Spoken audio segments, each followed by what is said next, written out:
Livro de Mateus, irmãos. Capítulo de número 20, versículo 26, 27, 28.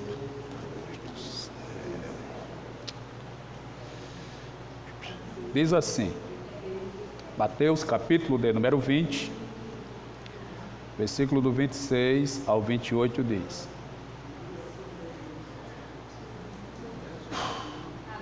Não será assim entre vós, mas todo aquele que quiser entre vós fazer-se grande, que seja vosso serviçal ou vosso servo. E qualquer que entre vós quiser ser o primeiro, que seja vosso servo. Bem como o Filho do Homem não veio para ser servido, mas para servir e para dar a sua vida em resgate de muitos. Senhor Jesus, muito obrigado por esta noite, por essa oportunidade de estarmos na Tua presença, Te louvando, Te exaltando, Te magnificando, Te bendizendo, Te engrandecendo, Te exaltando e Te adorando na beleza da Tua santidade.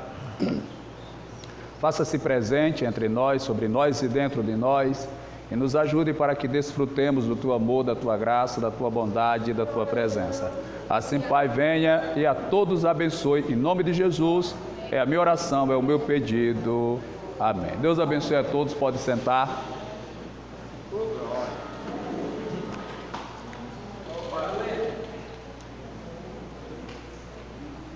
A vida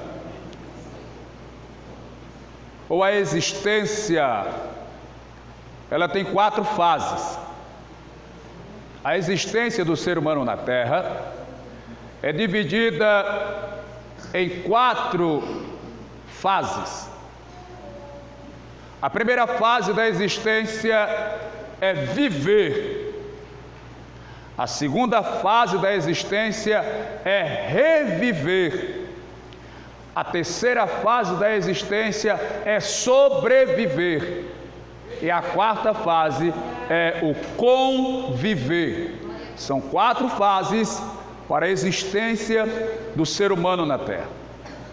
E como ministro do Evangelho, como pastor da igreja, com a responsabilidade de te ensinar, de te orientar, eu quero falar nessa noite para você sobre as 4 fases da existência: viver, reviver, sobreviver e conviver. A primeira fase é a fase do viver. Isso é uma fase global, geral, para todos. Todos vivem, os animados e os inanimados, os racionais e os irracionais, os vertebrados e os invertebrados. Na fauna e na flora, todos vivem. Esta é a grande dádiva de Deus para os seres no mundo, o prazer de existir, de desfrutar da vida. Todos vivem. A segunda fase é a fase do reviver. O reviver acontece quando por alguma questão, por algum motivo, alguma causa, a pessoa deixa de viver ou perde a vida. Perdendo a vida, ela pode passar por um processo de ressurreição. Então ela vai reviver.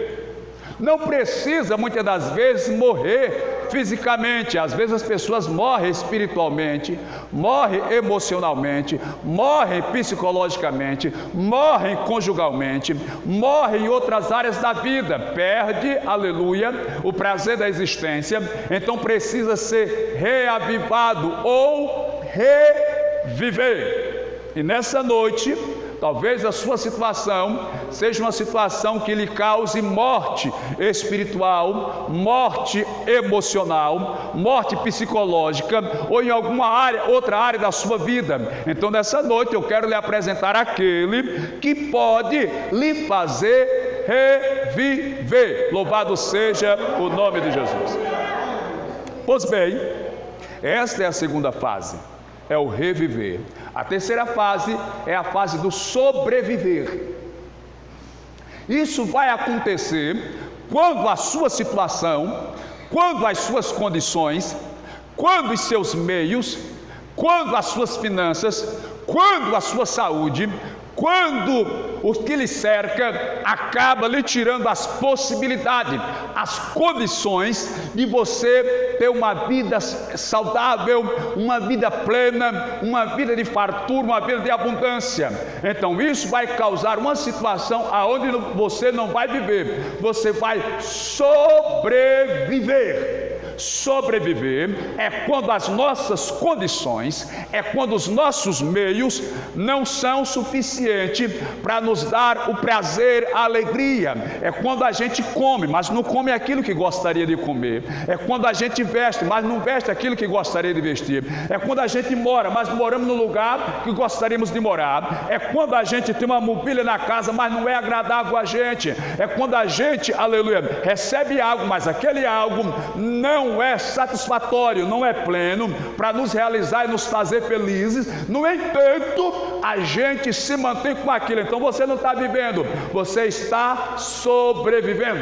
É a mesma coisa em um casamento perturbado, um casamento atribulado, um casamento de luta. Você não está vivendo, você está sobrevivendo. Louvado seja Deus.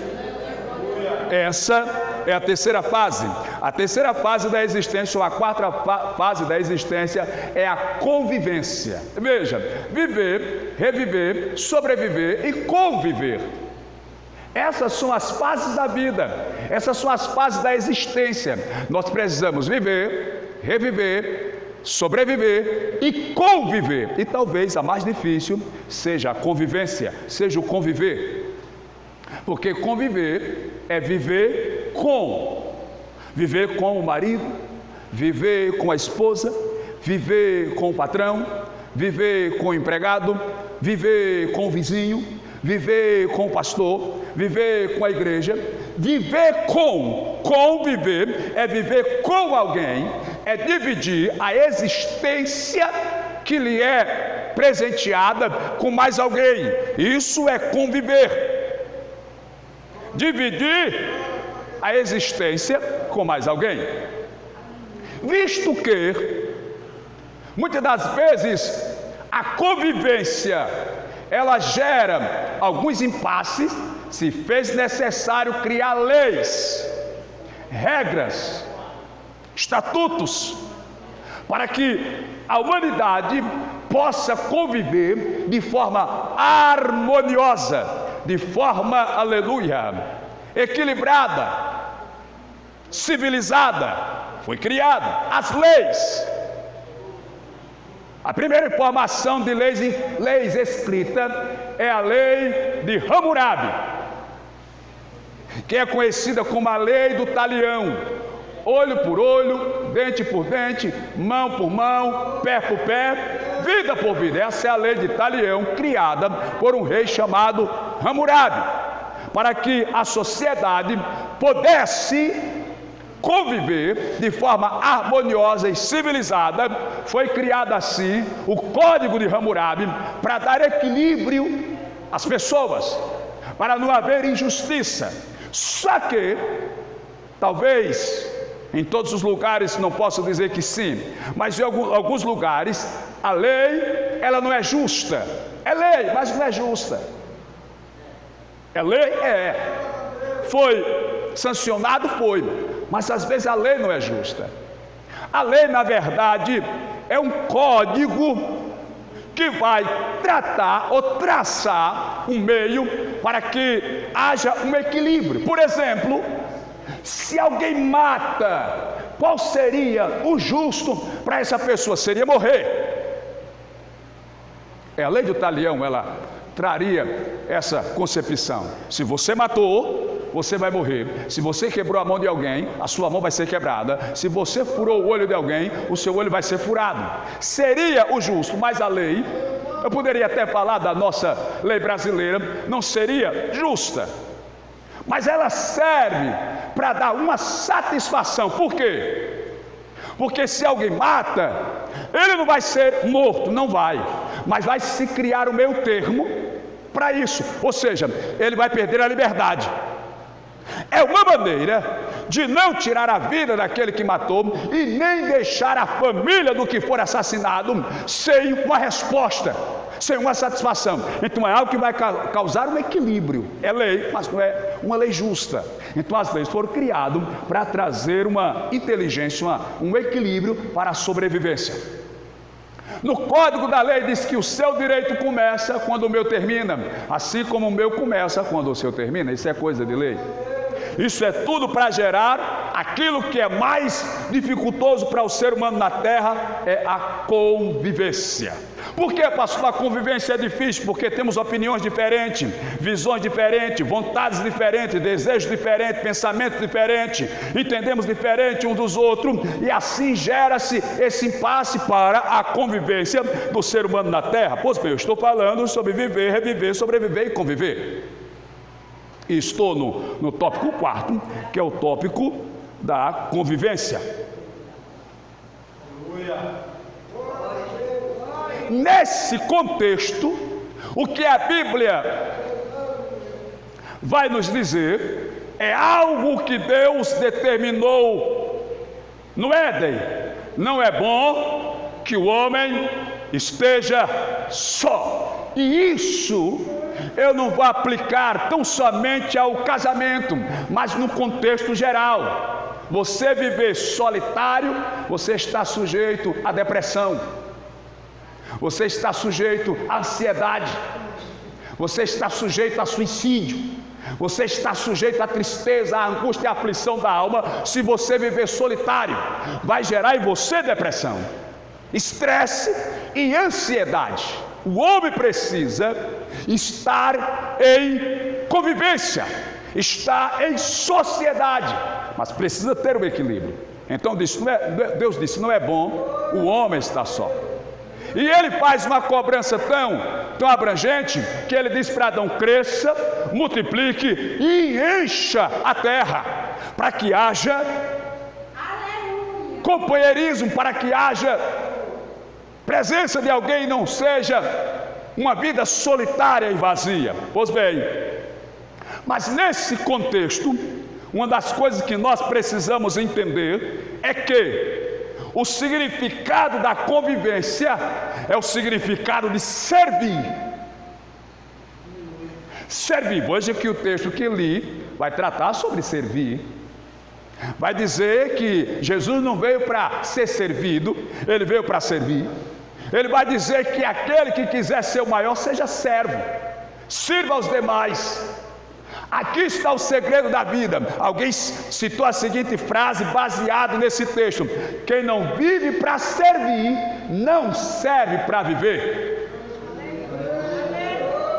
Quem não vive para servir, não serve para viver. Aqui está o grande problema da humanidade, é que nós nos sentimos iluminados, nos sentimos especiais, nos sentimos superiores e achamos que todos devem trabalhar para nos servir. E é neste contexto que surgem as frustrações, as decepções, as angústias. Por quê? Porque o marido espera que a mulher trabalhe para servi-lo, assim como a mulher espera que o homem trabalhe para servi-la, assim como o pai espera que o filho trabalhe para servi-lo, o filho espera que o pai trabalhe para servi-lo. E quando deveria ser o contrário, deveríamos trabalhar para servir o próximo, e assim cumpriríamos toda a lei de Cristo, toda a lei do Senhor, toda a lei de Deus. Glória a Deus. Exaltado. Mas quem não vive para servir, não serve para viver. Então a grande questão é exatamente a convivência. Veja, alguém citou essa frase, ou essas frases, esses pensamentos, para a gente entender a importância do servir ao próximo. Alguém disse: os rios não bebem a sua própria água, as árvores não comem os seus próprios frutos, o sol não brilha para si mesmo, e nem as flores exalam a sua fragrância para si. Tudo é para os outros. Esta é a lei da natureza, irmãos. A lei natural é que devemos provocar no outro prazer, provocar no outro alegria, provocar no outro satisfação. Devemos ser aquela pessoa que, quando a gente não estiver lá, alguém sinta a nossa falta. Alguém diga: que bom que fulano está aqui. Porque nós vamos ter a grandeza de despertar o lado bom das pessoas, porque o problema é que muitas das vezes nós despertamos o lado ruim das pessoas, nós despertamos o lado mal das pessoas, despertamos a ira da pessoa, despertamos o ódio, coisas dessa natureza, e às vezes provocamos para que as pessoas despertem o seu lado ruim, negativo. Isso não provém de Deus, isso não agrada a Deus, aleluia. Então este é o segredo da vida, este é o segredo para que nós tenhamos uma vida abençoada. Só que às vezes o problema está aqui, às vezes a gente confunde as coisas, às vezes a gente deturpa o significado das coisas. Veja, às vezes a gente confunde, por exemplo, desrespeito e desaforo com coragem. A gente confunde isso. A gente confunde desrespeito e desaforo com coragem. Às vezes a pessoa tem uma atitude enérgica, mas não é de coragem, é às vezes de desrespeito ou de desaforo. Então a gente confunde essas questões. Veja, a gente confunde também desabafo com verdade, a gente confunde, e isso vai gerando dificuldade para a convivência. Isso não é uma maneira de repreensão, é uma maneira de orientação. Como pastor, a minha responsabilidade é lhe ensinar o caminho para que você possa ter uma vida feliz no seu lar, no seu trabalho, na rua que você mora, na igreja que você congrega, no conjunto que você faz parte, em toda e qualquer área da sua vida. Então você não pode trocar essas coisas, você não pode confundir essas coisas. Veja, às vezes a gente confunde teimosia com determinação. Às vezes a pessoa é teimosa, mas ela se coloca como uma pessoa determinada. E qual é a diferença entre teimosia e determinação? A diferença entre teimosia e determinação é a seguinte: o teimoso é aquele que faz e dá errado, e ele continua em fazer no errado, e diz que está determinado. Não, o determinado é aquele que faz e dá errado, ele volta, reconhece o erro e começa de novo até dar certo. Glória a Jesus, glória a Deus. Então nós confundimos, irmãos. Nós também confundimos inconveniência com sinceridade. Sabia que a gente às vezes confunde inconveniência com sinceridade? Às vezes a pessoa é inconveniente, mas ela pensa que é sincera. Mas não é, é inconveniência. Porque às vezes a questão pode não lhe dizer respeito, pode não pertencer a você. Eu até mesmo no meio da minha família, irmãos, entre os meus, até mesmo com os meus filhos, eu só digo algo se eles me perguntarem. De vez em quando é que eu chamo eles assim e converso uns 5, 10 minutos. Por exemplo, agora mesmo eu chamei o que está quase morando aqui com a gente, e eu disse uma coisa para eles: olha, eu esqueci de falar para o seu irmão que está indo morar em São Paulo, mais novo, está correndo atrás do seu progresso. Mas já vou dizer para você, quando tiver a oportunidade de falar para ele: na vida você pode não confiar em ninguém, mas tem que lutar para ganhar a confiança de todo mundo. A vida, ela traz esse mistério. Você pode desconfiar de todo mundo, e seria até um pensamento inteligente desconfiar de todos, mas lutar para ganhar a confiança de todos. Esses são os mistérios, essas são as direções que o Espírito nos concede para que a gente possa ter um equilíbrio na convivência.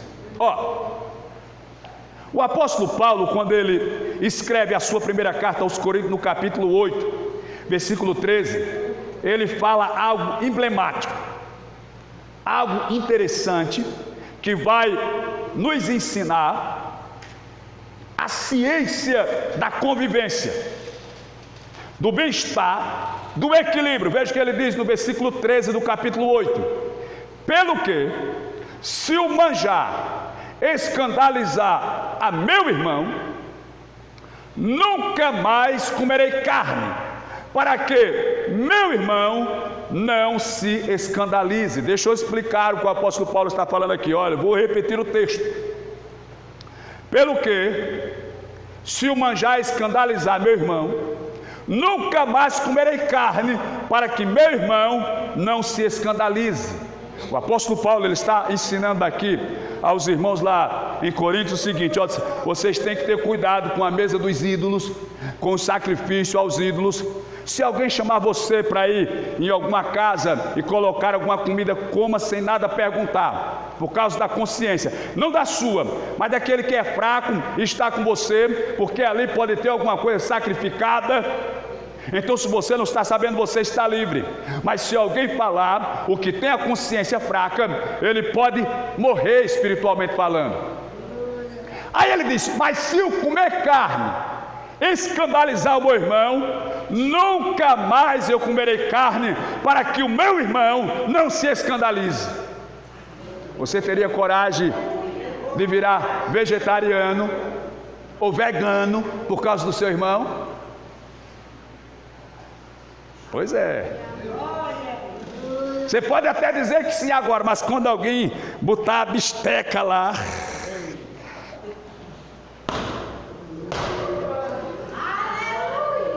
o meu irmão que se vire para lá, eu vou comer essa carne gorda. Está entendendo, irmão? Mas o apóstolo Paulo está nos ensinando o mistério da vida. O mistério da vida é perder para ver o seu irmão feliz. É perder para ver o seu irmão ganhar. É sofrer para ver o seu irmão em paz, irmão. Quem está disposto a entrar por esse caminho? Quem está disposto a suportar a humilhação, a afronta, a calúnia, a perseguição, a fofoca, o boato, mas segurar, simplesmente para não ferir nem machucar o seu irmão? Glória! É complicado, mas o apóstolo Paulo disse: se eu comer carne escandalizar o meu irmão, por causa do meu irmão, nunca mais eu não passo nem na porta de uma churrascaria. Oh, tentação! O apóstolo está nos ensinando a ter cuidado com as almas. Ele está nos ensinando que precisamos ter cuidado para não perder as vidas para o mundo, as vidas para Satanás. É isso que ele está nos ensinando. Mas um grande problema, irmãos, eu coloquei aqui no meio, que eu não tinha notado, talvez fuja um pouco, mas está dentro da vontade de Deus. Talvez o grande problema da humanidade é que nós somos bons em culpar os outros. Nós somos bons em culpar os outros. Isso não é da agora, não é desde o Éden, lá no começo, quando Deus chegou lá, que Adão e Eva tinham comido o fruto. Aí começaram a jogar culpa. O Adão jogou culpa até em Deus, irmão. O Adão culpou até Deus pelo pecado que ele cometeu. Adão, por acaso tu comeste do fruto que eu te ordenei que não era para comer? Aí o Adão disse: se a mulher que o Senhor me deu, foi a mulher que o Senhor me deu. Veja, culpou a Deus. A Eva culpou a serpente, foi aquele culpa. Mas nós temos essa facilidade, irmão. Se não der certo, foi culpa do irmão. Se não for para frente, foi culpa do irmão. Se não funcionar, foi culpa de fulano. Não é culpa, é do Beltrano. A culpa é de A. A culpa é de B. Ninguém tem coragem de assumir as suas culpas. Se você não tem coragem de assumir a sua culpa, a sua responsabilidade, pelo menos, irmãos, aleluia, não culpe os outros e faça a obra que Deus te determinou a fazer. Porque culpar os outros não resolve nada. Culpar os outros não soluciona nada. O que dá resultado é trabalho, irmão. O que dá resultado é esforço. O que dá resultado é guerra, é luta, é partir para cima. Glória. A gente precisa, queridos, aprender a arte da convivência. Por exemplo, eu estava meditando, isso serve muito para nós que somos obreiros e para toda a igreja.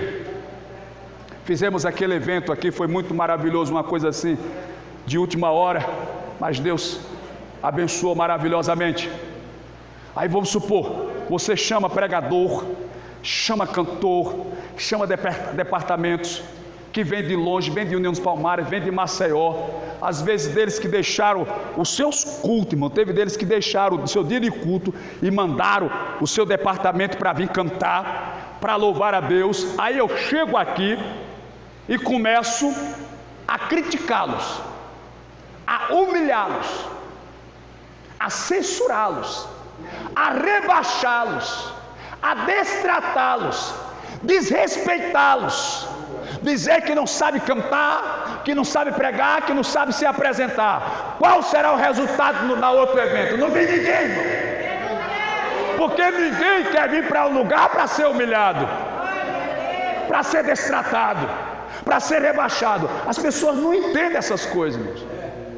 Às vezes a gente, como obreiro aqui, como pastor, a gente vê muita coisa, mas a gente tem que engolir seco, tem que segurar, aguentar, por amor àquela alma, àquela vida, que talvez não tenha a mesma estrutura que eu, a mesma estrutura que você, e se você não souber tratar, você acaba prejudicando, não só se prejudicando também.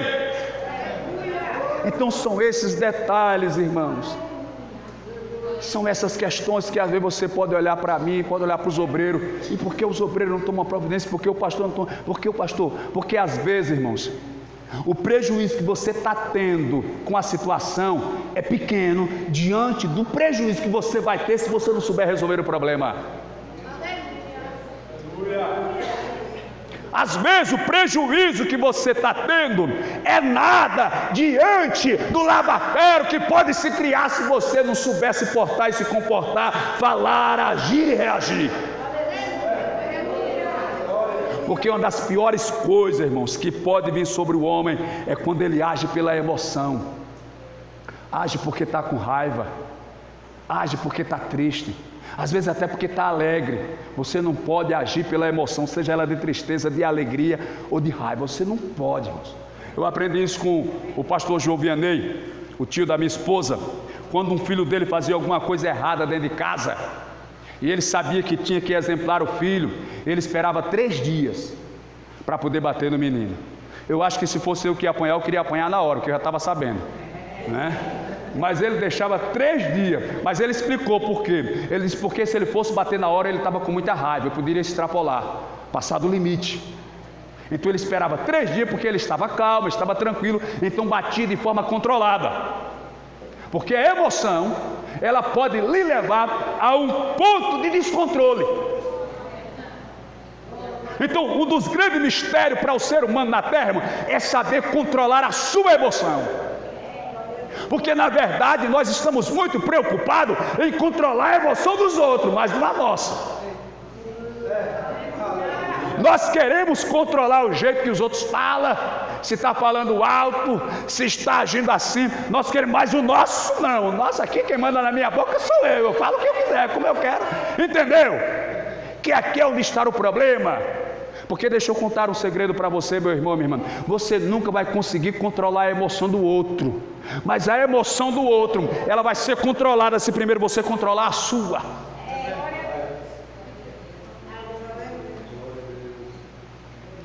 Agora eu lembrei da história. Eu fui uma vez aqui numa médica, eu não vou dizer o nome dela porque ela é conhecida. Eu fui aqui no posto, aí me encaminharam para lá, que era para fazer, acho que era um raio-x, que eu tinha quebrado aqui a escápula, tinha trincado, e me deram o encaminhamento. Eu cheguei lá, entrei na fila, fiquei esperando na fila. Eu lembro que até nesse dia a enfermeira chegou e disse: gente, olha, tem ali uma vacina que o pessoal ia viajar, não sei se era para o Amazonas, para um estado aí, e a gente abriu e a moça desistiu da viagem. Alguém quer tomar? A minha esposa disse: eu e ele. Eu digo: oxi. Ela nem lembra disso, porque quem bate não se lembra, né? Quem apanha, mas eu e ele, a gente quer tomar. Oxi, eu não vou viajar para não. Por sorte, chegou a vez de a gente entrar no consultório, aí escapei. Ué, a moça foi livramento, meu irmão. Mas a história que eu quero dizer é o seguinte: quando eu cheguei lá, a médica sentada no seu birô, não, na cadeira, né? Entreguei, acho que é um requerimento, eu não sei, eu esqueci o nome, não é requerimento não, é um encaminhamento. Entreguei para ela, meu irmão, quando ela pegou o encaminhamento, ela falou agressiva: mas isso aqui não é comigo não. Eita, meu Deus do céu.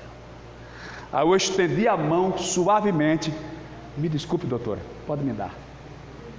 Eu já ia me virando para sair, meu irmão. Me desculpe, doutora, pode me dar. Aí ela se espantou assim, porque o que as pessoas querem é que você haja na mesma altura, irmão. E se você agir na mesma altura, você vai ficar igual ou pior àquela pessoa. Mostre que você tem educação, que você tem respeito, que você tem postura. É assim que você dá um tapa na cara da pessoa.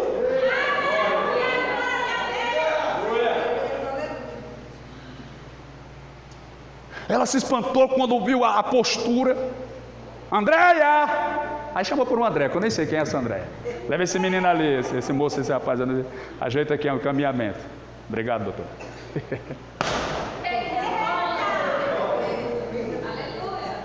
Não tentem controlar, irmão, a emoção do outro. Controla a sua. Quando você controlar a sua, você vai mostrar superioridade. E a pessoa que está descontrolada vai se sentir envergonhada diante da sua educação, do seu respeito, da sua postura. Eu estou ensinando a vocês como é que se vive, trazendo uma aula para a sua vida, para você demonstrar que é um príncipe e uma princesa de Deus. Então essas questões, irmão, olha, o apóstolo Paulo fala isso porque ele está com cuidado nas almas, está com cuidado nas vidas. Eu tenho muito cuidado, eu tenho muito medo, se eu posso assim dizer, de perder alguém. Eu tenho. Eu acho que todo pastor, só se ele realmente não tiver amor de pastor, para dizer que não tem cuidado ou não tem medo de perder uma ovelha, de perder alguém. Porém, quando a pessoa não quer negócio, não tem como obrigar. Não tem como a gente forçar. Não tem como. A gente cuida de quem quer ser cuidado. A gente ama quem quer ser amado. A gente ajuda quem quer ser ajudado. A gente estende a mão para quem quer sair do fundo do poço. Porque toda hora que você estende a mão, o camarada não quer sair não, quer ele puxar para lá. Cuidado. É perigo. Vigie. Mas o problema, querido, olha, você já viu que quando você vai no médico, eles não têm pena de você se tiver de lhe arrancar uma unha. A enfermeira já arrancou minha unha quando eu trabalhava no Bom Preço, irmão. Eu morava numa casa cerâmica, mas a parede do banheiro estava só chapiscada. Apareceu uma barata que tinha uns buracos caindo. Eu fui matar a barata, escorreguei, dei um chute na parede, arrancou 2 unhas, arrancou de uma vez só, do pé. E a outra ficou pendurada, eu não tive coragem de arrancar não. Aí eu fui na médica lá do Bom Preço. A enfermeira levou lá para o birô de novo. Levou lá para a sala, me sentou, pegou um bisturi, não aplicou anestesia nem nada. Diga, essa dá para ser secretária da besta fera. Arrancou a minha unha, meu lucro.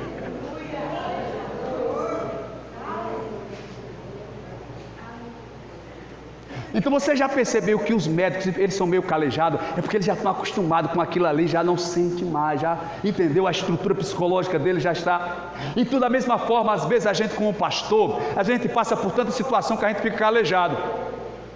Por exemplo, só para você entender, entre aspas, já me tiraram todas as igrejas que eu pastoreava, irmão. Eu já fiquei sem nada de igreja, sem nada, irmãos.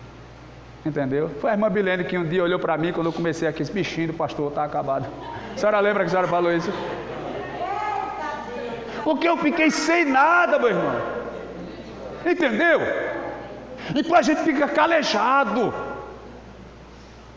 A gente fica, sabe, uma casca grossa. Então a gente sente, mas não se abala mais. Porque quando eu era pastor em União, eram 5 congregações. Então aconteceu uma situação que eu fiquei sem nada. Tomaram o rebanho todo, as igrejas todas, tomaram entre aspas, entendo o que eu estou falando. Mas eu fiquei sem nada, irmãos, e recomecei de novo. E corremos atrás novamente.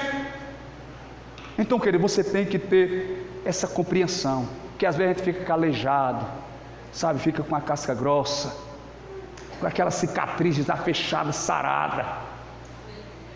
Um exemplo que eu dou para os irmãos: se por acaso alguém chegar para mim, ou disser para alguém, ou falar para alguém, ou souber que alguém disse, eu vou sair da igreja, sabe o que é que acontece, irmão? Eu perco a confiança na pessoa. Entendeu? Você perde a confiança, você diz, rapaz, não dá para colocar um trabalho na mão daquela irmã, daquela pessoa, porque ela não está firme. Ela não tem certeza se vai ficar, se não vai ficar, entendeu? Então isso gera um prejuízo para a própria pessoa. Eu já sei, irmãos, a igreja, ela tem as suas fases, os seus altos e baixos. Uma hora está cheia, uma hora falta irmão, uma hora vem um bocado de gente, outra hora sai uma. A gente já está calejado com isso, irmãos. A gente já está consciente disso. Então a gente fica triste, a gente luta, a gente tolera, a gente suporta, a gente aguenta, a gente passa por errado, passa por tudo, para não perder ninguém, mas consciente de que aquilo que sucede está determinado pelos céus, pelo Senhor, pelo Deus Todo-Poderoso. Eu estou falando sobre a convivência do crente. O apóstolo Paulo, ainda escrevendo aos Romanos, no capítulo 12, ele traz uma palavra interessante, no capítulo 15, aliás, da carta que ele escreve aos Romanos, nos ensinando sobre a convivência, sobre a administração eclesiástica daqueles que são membros do corpo, membros de Cristo, membros da igreja. Ele diz assim, ó: mas nós que somos fortes, devemos suportar as fraquezas dos fracos e não agradar a nós mesmos. Você está entendendo que o que eu falo tem fundamento, irmão? O que eu falo não é coisa da minha cabeça, dos meus botões, dos meus neurônios, é base bíblica. Mas nós que somos fortes devemos, ele não está colocando aqui como uma proposta, ele está colocando como um dever. Mas nós que somos fortes devemos suportar as fraquezas dos fracos e não agradar a nós mesmos.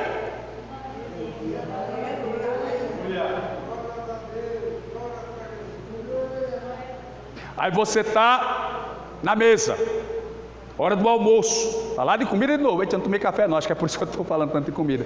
A gente se esquece, aí fica na lembrança, né? Aí você está à mesa para almoçar, jantar. Aí tem a mistura, eu não sei porque a gente chama de mistura, né? Mas tem a mistura. Do lado tem um ovo frito. Eu não sei se é estrelado ou estalado. É assim que diz, né? Estralado, né? Pronto, ovo estralado. O popular bife do olhão. Do outro lado tem um pedaço de bife à milanesa.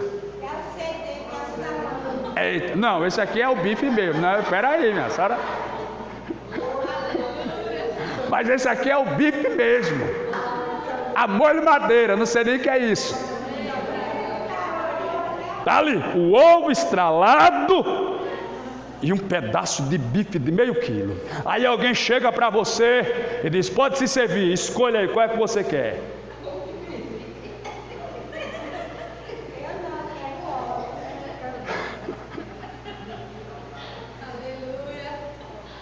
Irmão, a gente ia pegar era o bife. Porque a gente está preocupado em agradar a nossa vontade, irmão. A gente está preocupado em satisfazer os nossos desejos. A gente tem tanta vontade de satisfazer as nossas vontades, que às vezes a gente perde um medo de ir para o inferno, irmão. A gente tem tanta vontade de satisfazer os nossos prazeres, que tem hora que a gente perde até medo de ir para o inferno. Porque a gente sabe que se pecar vai para o inferno, mesmo assim peca para satisfazer a carne. Porque nós estamos preocupados em satisfazer as nossas vontades, os nossos desejos. Aí ele disse, olha, mas nós que somos fracos, ou melhor, nós que somos fortes, devemos suportar as fraquezas dos fracos e não agradar a nós mesmos. Portanto, cada um de nós agrada ao seu próximo no que é bom para edificação. Porque também Cristo não agradou a si mesmo. mas trouxe sobre si, caíram sobre si todas as enfermidades ou desobediências e pecados. Eu estou falando sobre convivência, irmãos. O assunto é extenso. Eu vou só citar mais um texto aqui na carta de Tito, capítulo 2. Isso aqui vai ser para as irmãs, viu? A convivência das irmãs com as jovens da igreja.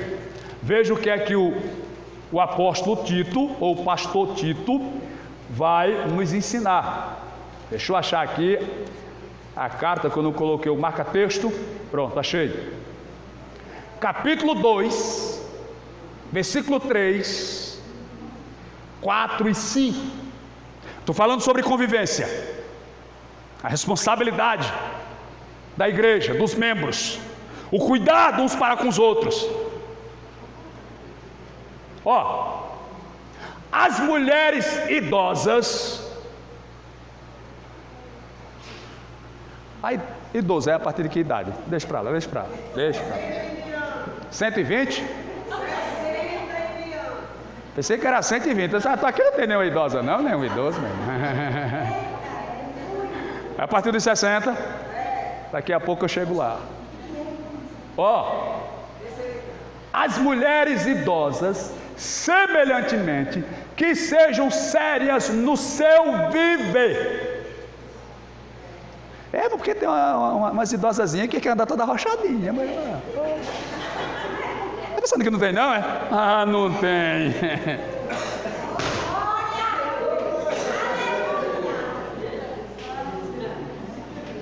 Está com muitos anos, está com mais de 20 anos. Eu estava em Maceió, no coletivo. Aí tinha uma idosa, vou dizer velhinha não, uma idosa.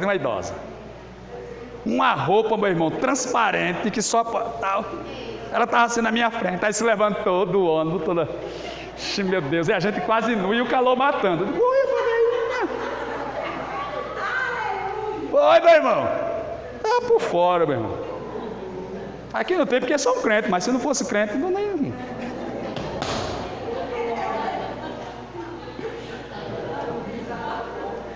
Meu Deus do céu. Tem uma irmã aqui da nossa igreja, ela não está aqui não. Se ela estivesse aí, eu ia falar o nome dela. Porque falar se ela está aqui. Ela deu testemunho lá na igreja do meio, meu irmão. A senhora estava, irmã Jó? Estava não, no dia que ela... meu irmão. Pastor, no tempo que eu era crente, esse forró aí, olha. Oxe, era o ralabucho, era comigo. Olha, tá por fora, velho. As mulheres idosas, semelhantemente, que sejam sérias no seu viver, como convém às santas, não caluniadoras. Tem gente idosa caluniando aí, viu? Não é só o novo não que inventa história, viu? Não caluniadora no seu viver, não dadas a muito vinho. As velhinhas daquele tempo tomavam vinho, porque aquele não dá muito, mas aqui é nem vinho nenhum, viu? Esqueça esse negócio aí. Só o da Santa Ceia. E um dia o bêbado ia passando na frente da igreja. Aí disse, rapaz, eu quero uma dose daquela. E a dose pesada da beleza. O camarada toma só um copinho e a cabeça cai. Não, porque os irmãos quando tomam a ceia não baixam a cabeça em reverência. O bêbado pensou que era o peso da... vinho pesado da beleza. O irmão Carlos entendeu agora. Muito bem, vamos lá. Como convém às santas, não caluniadora, não dada a vinho, mestras no bem. Não é no mal não, viu? É mestra no bem, em fazer o bem, em ajudar, em estender a mão, em trabalhar para o bem da igreja. Versículo 4. Para que ensinem as mulheres novas a serem prudentes. Porque tem umas idosas que dá cada conselho, irmão.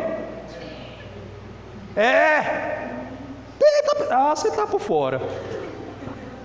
Você já viu aqueles pais que quando era criança não tiveram os brinquedos que gostariam de ter, aí quando tem filho quer dar para os filhos o brinquedo que eles não tiveram? Irmão, tem umas irmãzinhas já idosas que não fizeram, aí fica aconselhando as outras para fazer. Menina, tu não sabe, no tempo que eu podia,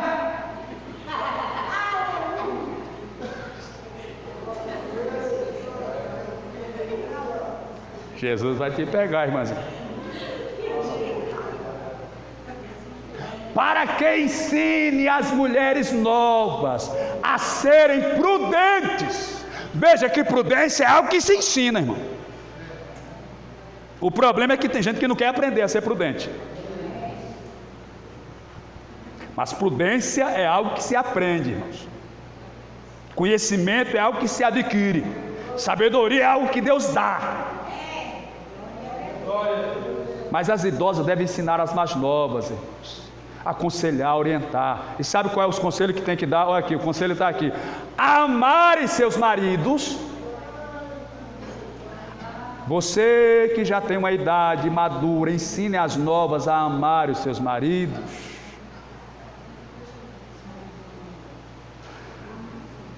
Amarem seus filhos. A serem moderadas. Pessoas equilibradas, castas. Uma pessoa casta é uma pessoa do lar, uma pessoa da sua casa, que cuida da sua casa, que cuida do seu marido, que cuida dos seus filhos, do seu lar. Você é uma pessoa casta. Boas donas de casa. As mais velhas devem ensinar as mais novas a serem prudentes, amar os seus maridos, amar os seus filhos, a serem moderadas, castas, boas donas de casa. Ah, meninas, quando o marido saiu, ia era dormir. Passava o dia todo dormindo. Aí quando eu vi que estava perto dele chegar, eu me abusava, aí corria para frente. Aí queimava arroz, queimava feijão, no café, botava açúcar no feijão, sal no café. Era uma... Meu Deus. Oi, meu irmão. Meu Jesus de Nazaré. O negócio está ficando estreito aqui. Não se preocupe não, só tem 5 minutos. Vai parar já. A serem moderadas, castas, boas donas de casa, sujeitas a seu marido. Eita, isso aqui é que é um problema, irmão. E as feministas é que se abusam com isso aqui. Porque a Bíblia vai mandar a mulher ser submissa ao marido. Aqui diz sujeita, mas o correto é submissão. Por quê, pastor? Porque Deus deu uma missão ao homem e uma missão à mulher. A missão do homem e a missão, por isso se chama submissão. De certa forma, a missão do homem é superior. O homem tem que proteger, tem que prover e tem que procriar. A mulher está ali do seu lado na mesma missão, irmão. Isso significa dizer que Deus vai cobrar responsabilidade maior do marido, porque a sua missão é a primeira. A da mulher vem em segundo plano, mas ela está dentro do mesmo projeto, irmãos. Por isso se chama submissão. Uma missão que está abaixo ou ao lado da missão do homem. A ser moderadas, castas, boas donas de casa, sujeitas a seus maridos, a fim de que a palavra de Deus não seja blasfemada.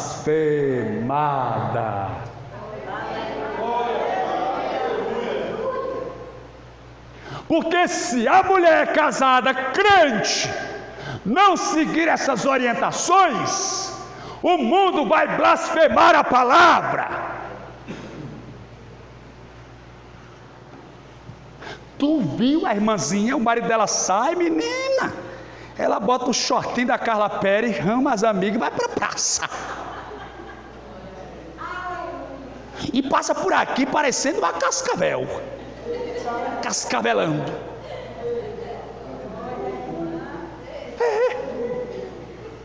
Vai passear no shopping.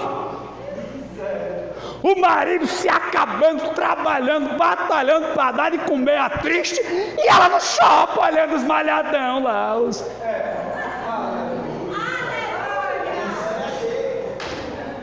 Aí alguém vai olhar e vai dizer: aquilo ali é crente nada. Aquilo ali vai para o céu nada, só se for para o céu da boca da onça. Se ela for para o céu, eu também vou. Aí o que é que acontece? A palavra de Deus é blasfemada, mas há poder no sangue de Jesus. A nossa igreja é comprada, lavada, redimida e santificada pelo sangue do Cordeiro e vai permanecer de pé. Queridos, que Deus te abençoe. Mas lembre-se, a existência tem 4 fases: viver, reviver, sobreviver e conviver. E o mais difícil é conviver.